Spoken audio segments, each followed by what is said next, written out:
morning. Good morning. Very happy to see all of you. We had a very excellent Bible school this week. I love the pictures and that around. It's awesome. I just forgot my flowered shirt. All one at the back. I like that one. But I welcome you all this morning. Today is Father's Day. Happy Father's Day to all you fathers, grandfathers, great-grandfathers. And it's good that we're going to celebrate it. You know, dads don't get much respect nowadays. I told you, father used to sing his little children to sleep each night, and even learned a variety of lullabies to do this. It was something he could do to help the wife out at night. And this is something he did every night, and he kept it up until one night he overheard his little daughter say to her younger sibling, "You know, if you pretend you're asleep, he'll stop." That was the end of the lullabies. You know, Father's Day is celebrated throughout the world as a way to honor fathers and to thank them and father figures for what they do. Father's Day is meant to complement Mother's Day, a celebration of mothers, and typically families spend Father's Day and Mother's Day together. They cook out. Today would be an excellent day to cook out. They give gifts to their fathers, grandfathers, which is great. And sons and daughters are there to celebrate with them. And the whole family just seems to enjoy the day.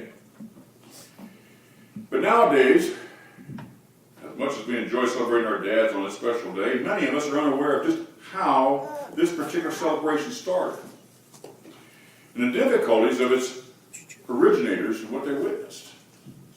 You see, unlike Mother's Day, which has been dated back hundreds of years, Father's Day is a fairly recent concept, in case you didn't know that. In fact, many historians believe that Grace Golden Clayton was the founder of the first Father's Day in Fairmont, West Virginia, on July 5th, 1908 of all times. And it seems that a year and a half before, in Monaga, a town nearby, they suffered a mine explosion that killed more than 360 men. Over 200 of them were fathers and left behind their widows over 1,000 young sons and daughters. And Clayton was deeply moved by the incident and went to her pastor, the Reverend Robert Thomas Webb of Williams Memorial Methodist Episcopal Church South, which is now known as Central United Methodist Church, and initiated the idea of a special day to honor fathers so that they'd be remembered. Both Clayton and Webb had lost 2 children each, not together, but 2 each. They felt the grief of the mining families. And according to the Fairmont Times in 1979, Clayton had, at the time of the mining tragedy, said, "It was partly the explosion that got me to thinking how important and loved most fathers are. All those lonely children and those broken-hearted wives and mothers made orphans and widows in a matter of a few minutes. Well, how sad and frightening to have no father, no husband to turn to at such an awful time." Clayton chose July 5th, 1908 to celebrate Father's Day, as this was the nearest date to her father's birthday. And she missed him pretty bad. However, Clayton's Father's Day didn't take off like she hoped it would. She was exceptionally unlucky for various reasons. The day was not promoted outside the town. No public statement was made to the city council. And most significant, Fairmont held a huge July 4th celebration for Independence Day the day before, with over 12,000 people in attendance for that day. The event was the largest gathering in the town's history and boasted the first sighting of a hot air balloon, which gained significant press coverage. In addition, the town suffered the loss of a young girl who had been suffering from a critical illness that very night. So her family were dedicated churchgoers in the town, so Clayton and the church decided not to celebrate Father's Day and proclaim it. It was because of these unfortunate incidences that Clayton never received the credit she deserved for being the first person who tried to issue a Father's Day. And to this day, though, Fairmont is proud of Clayton's efforts, displaying on a highway sign at the entrance of the city, "Welcome to Fairmont, the friendly city, and home in the first Father's Day service, July 5th, 1908. Garrison Keillor, you all remember Garrison Keillor, on his written almanac on a national public radio said that Father's Day goes back to a Sunday morning in May 1909 when a woman named Sonora Smart Dodd was sitting in church in Spokane, Washington, listening to a Mother's Day sermon. And she thought of her father and how he had raised her and her siblings after her mother died in childbirth. She thought that fathers should be recognized too. And so she asked the minister of the church if he would deliver a sermon honoring fathers on her father's birthday, which was coming up in June. And the minister did just that. The tradition of Father's Day caught on. But rather slowly, Mother's Day was an official holiday. In 1914, Father's Day, believe it or not, was not recognized until, anybody got a guess? 1972. 1972. Mother's Day is still the busiest day of the year, from florists, restaurants, long-distance phone calls. Father's Day at one time was the day on which the most collect phone calls. Happy Father's Day.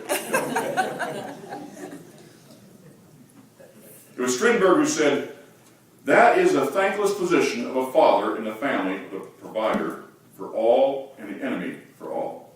Oscar Wilde said, "Fathers should neither be seen nor heard. That's the only proper basis for family life."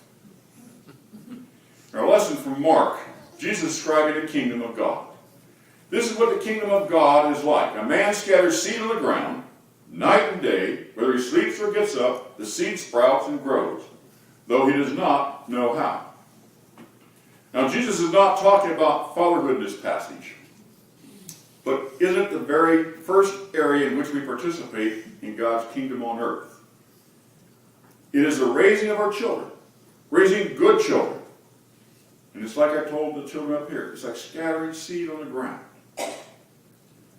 As author Ken Canfield notes, there is no guarantees in either raising kids or planting seeds. A farmer can do all the right things and still lose the crop, and so can parents. A farmer can still till the ground at the right time, put the seed right in, irrigate and fertilize according to the textbook, but that does not guarantee the crops are going to grow. Any farmers in here? And you know what I'm talking about. It doesn't guarantee a thing. Some of us have maybe learned that the hard way, that there's no guarantees. But John, we have done the best we can in planting and nurturing the seed with our children. God will reward us with children we can be proud of. So let's begin here on Father's Day. Fathers are important. It doesn't always work out, of course, and many young women today are doing a superb job, though difficult, of raising their children without a dad. But where possible, having dad around can make a real difference.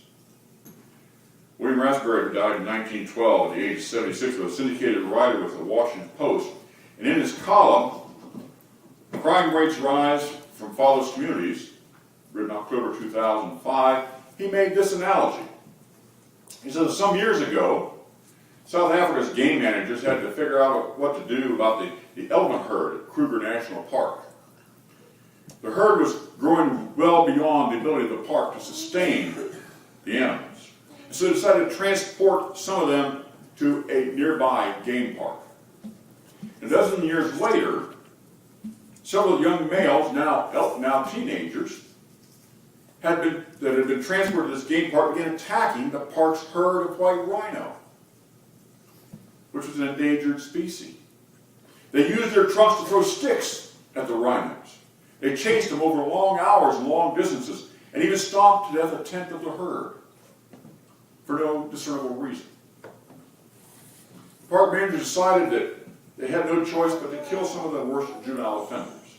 They had already killed 5 when somebody got the bright idea, let's bring some of the older males from the other park over here and see what that'll do. So they brought those animals over. They were stronger, and believe it or not, they actually brought the adolescents under control. To the delight of the park officials, it worked. The big bulls established very quickly a natural hierarchy and reduced the violent behavior of the young bulls. It said this new discipline, it turned out, was not just a matter of size intimidation. Rather, it says the young bulls actually started following the big daddies around, yielding to their authority and learning from them proper elephant conduct.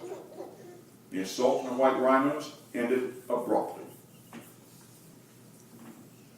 Rather, it points out that the young males, whether they are wild animals or human beings, need dads. Those of us who grew up in families in which dad was a positive influence will quickly agree with that. It doesn't always work out that way, though. You know, there are some families in which dad is absent, and it can't be helped. There are other families in which dads do more harm than good. But fortunately, that's truly a minority of the families. Most dads do the very best they can. Some instances, grandfathers have had to take up the role of the father. In fact, in today's society, grandmothers and grandfathers are more and more raising their children's children and filling that role that they need to provide a positive family foundation and a model for their grandchildren. We're proud to be able to honor all males, provide that fatherly role in the lives of children. Because fathers are important. You know, a conscientious father can do wonders in the lives of a child. Many of them observe this in our own families. A conscientious dad can have a wondrous impact on the lives of their offspring.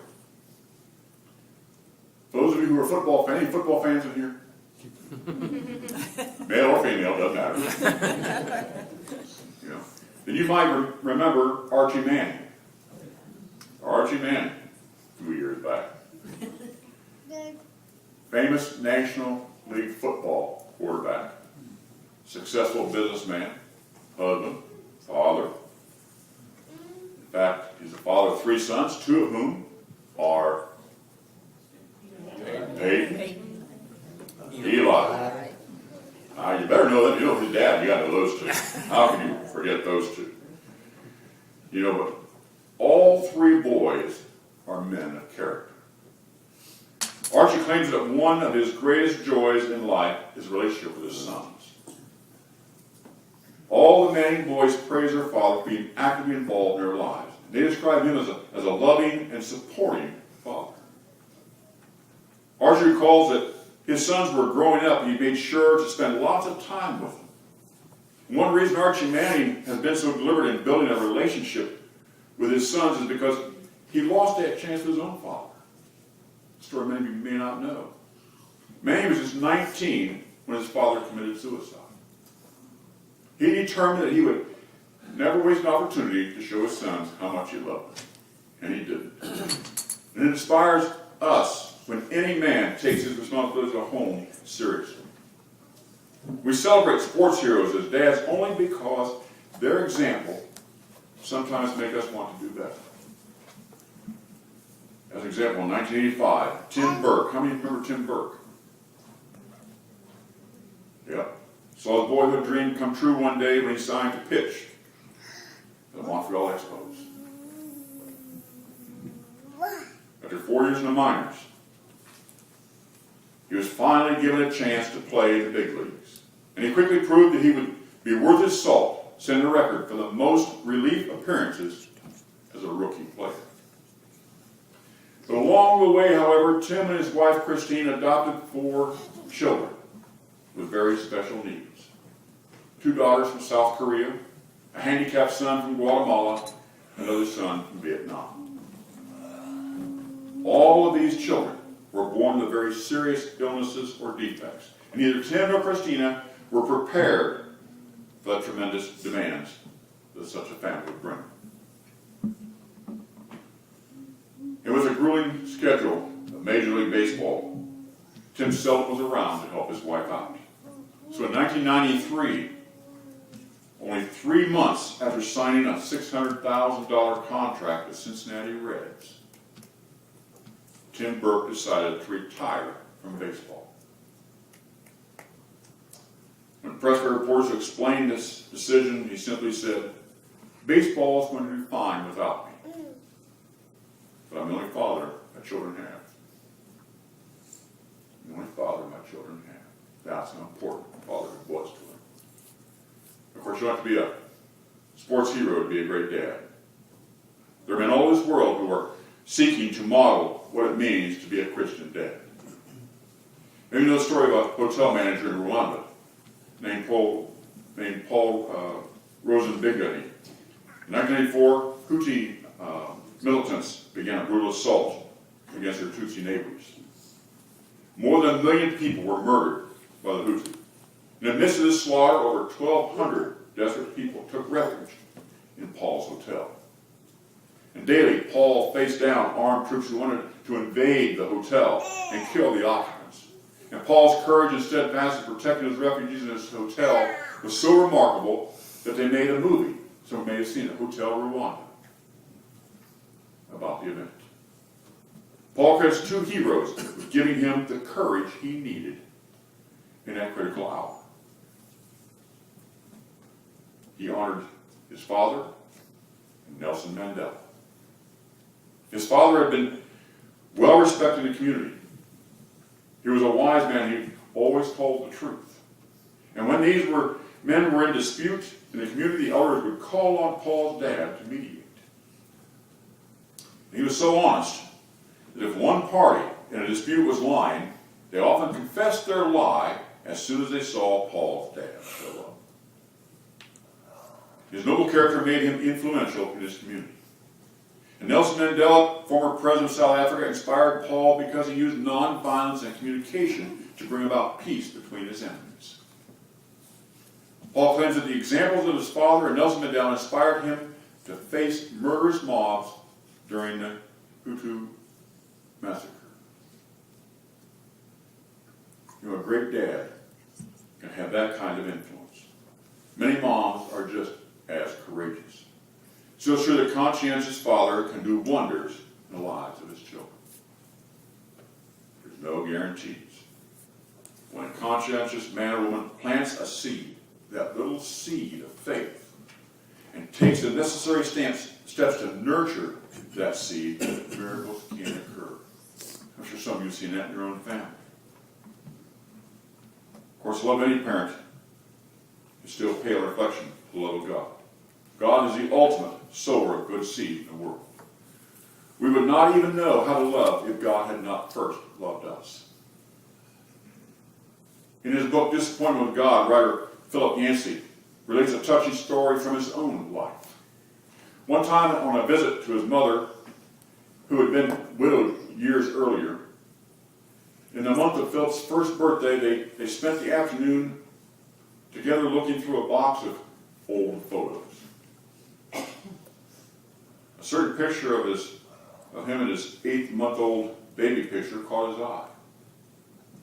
The picture was all tattered and bent, and it looked too badgered to be worth keeping any longer.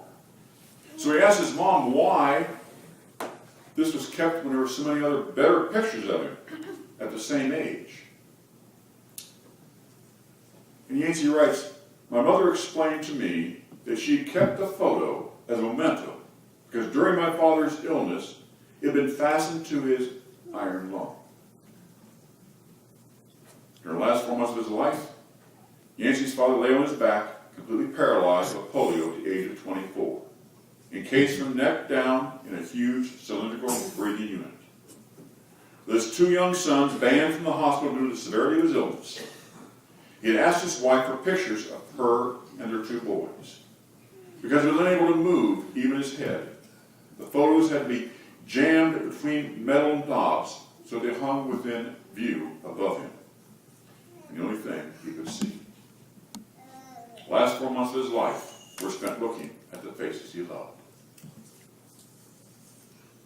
So Yancey writes, "I have often thought of that crippled photo, for it's one of the few links connecting me to the stranger who was my father. Someone I have no memory of, no sensory knowledge of, spent all day, every day, thinking of me, devoting himself to me, loving me. The emotions I felt when my mother showed me the crumpled photo, the very same emotions I felt that February night in college, in my dorm room when I first believed in a God of love. Someone is there. I realized it. Someone is there who loves me. It was a startling feeling of wild hope. A feeling so new and overwhelming that it seemed fully worth risking my life on. My Father's love. Philip Yancey is one of the most important Christian writers living today. Obviously, his mother's influence was powerful, but his father's love, even though he cannot even remember his father, helped get him off to a good start. And as he would be the first to acknowledge, any parent's love, regardless of how intense, is but a pale reflection of the love of God for each of us. You understand that God is a photo of each one of you that he looks at every day? God looks at you each and every day.